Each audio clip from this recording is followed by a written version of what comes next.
Hello everyone, welcome to recipes of Chikkamagaluru. ಇವತ್ತಿನ ವೀಡಿಯೋದಲ್ಲಿ ಈಸಿಯಾಗಿರೋಂಥ ಒಂದು ಮಶ್ರೂಮ್ ಗ್ರೇವಿ ರೆಸಿಪಿನ ನೋಡೋಣ.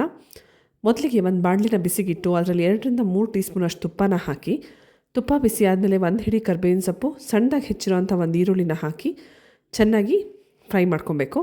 ಈರುಳ್ಳಿ ಬೆಂದಮೇಲೆ ಹೆಚ್ಚಿಟ್ಕೊಂಡಿರೋವಂಥ ಬಟನ್ ಮಶ್ರೂಮ್ಸ್ನ ಹಾಕಿ ಅದಕ್ಕೆ ರುಚಿಗೆ ತಕ್ಕಷ್ಟು ಉಪ್ಪು ಮತ್ತು ಅರಿಶಿನ ಪುಡಿನ ಹಾಕಿ ಚೆನ್ನಾಗಿ ಬೇಯೋದಕ್ಕೆ ಬಿಡಬೇಕು. ಮಶ್ರೂಮ್ ಅದು ಬಿಟ್ಕೊಳ್ಳೋ ಅಂಥ ನೀರಲ್ಲೇ ಬೇಯುತ್ತೆ, ಎಕ್ಸ್ಟ್ರಾ ನೀರು ಹಾಕೋ ಅವಶ್ಯಕತೆ ಏನೂ ಇಲ್ಲ. ಸಿಮ್ ಮಾಡಿ ಮುಚ್ಚಿಟ್ಬಿಟ್ಟು ಬೇಯಿಸಿದರೆ ಅದ್ರ ನೀರನ್ನೇ ಚೆನ್ನಾಗಿ ಬಿಟ್ಕೊಂಡು ಬೇಯುತ್ತೆ. ನಾನಿಲ್ಲಿ 2 ಪ್ಯಾಕಷ್ಟು ಮಶ್ರೂಮ್ನ ಯೂಸ್ ಮಾಡಿದ್ದೀನಿ. ಮಶ್ರೂಮ್ ಬೇಯೋ ಅಷ್ಟರಲ್ಲಿ ಇನ್ನೊಂದು ಬಾಣಲಿಲಿ 1 ಟೀ ಸ್ಪೂನ್ ತುಪ್ಪ ಹಾಕಿ ಹೆಚ್ಚಿಟ್ಕೊಂಡಿರೋಂಥ ಒಂದು ಈರುಳ್ಳಿನ ಹಾಕಿ, ಈರುಳ್ಳಿ ಚೆನ್ನಾಗಿ ಬೆಂದಮೇಲೆ ಜಜ್ಜಿಟ್ಕೊಂಡಿರೋಂಥ ಶುಂಠಿ ಬೆಳ್ಳುಳ್ಳಿ 1 ಟೀ ಸ್ಪೂನಷ್ಟು ಹಾಕಿ ಹಸಿ ವಾಸನೆ ಹೋಗೋವರೆಗೂ ಹುರ್ಕೊಬೇಕು.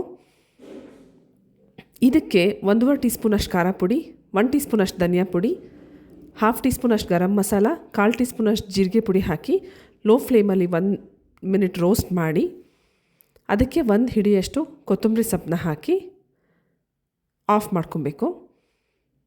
ಈ ಮಸಾಲೆನ ಆರೋವರೆಗೂ ಬಿಡಬೇಕು. ನೋಡಿ, ಮಶ್ರೂಮ್ ಚೆನ್ನಾಗಿ ನೀರು ಬಿಟ್ಕೊಂಡು ಬೇಯ್ತಾ ಇದೆ. ಮಸಾಲೆನ ನುಣ್ಣಗೆ ರುಬ್ಕೊಬೇಕು.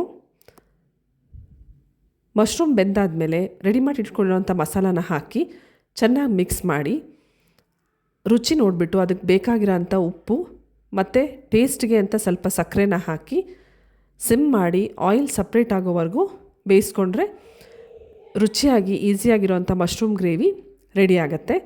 ಇದನ್ನು ಮಕ್ಕಳು ಟಿಫಿನ್ ಬಾಕ್ಸಿಗೂ ಕೂಡ ಚಪಾತಿ ಜೊತೆ ಹಾಕ್ಬೋದು. ಈ ರೆಸಿಪಿನ ಖಂಡಿತ ಟ್ರೈ ಮಾಡಿ. ನಿಮ್ಗೆ ಇಷ್ಟ ಆದರೆ ನಿಮ್ಮ ಫ್ರೆಂಡ್ಸ್ ಮತ್ತು ಫ್ಯಾಮಿಲಿ ಜೊತೆ ಶೇರ್ ಮಾಡಿ.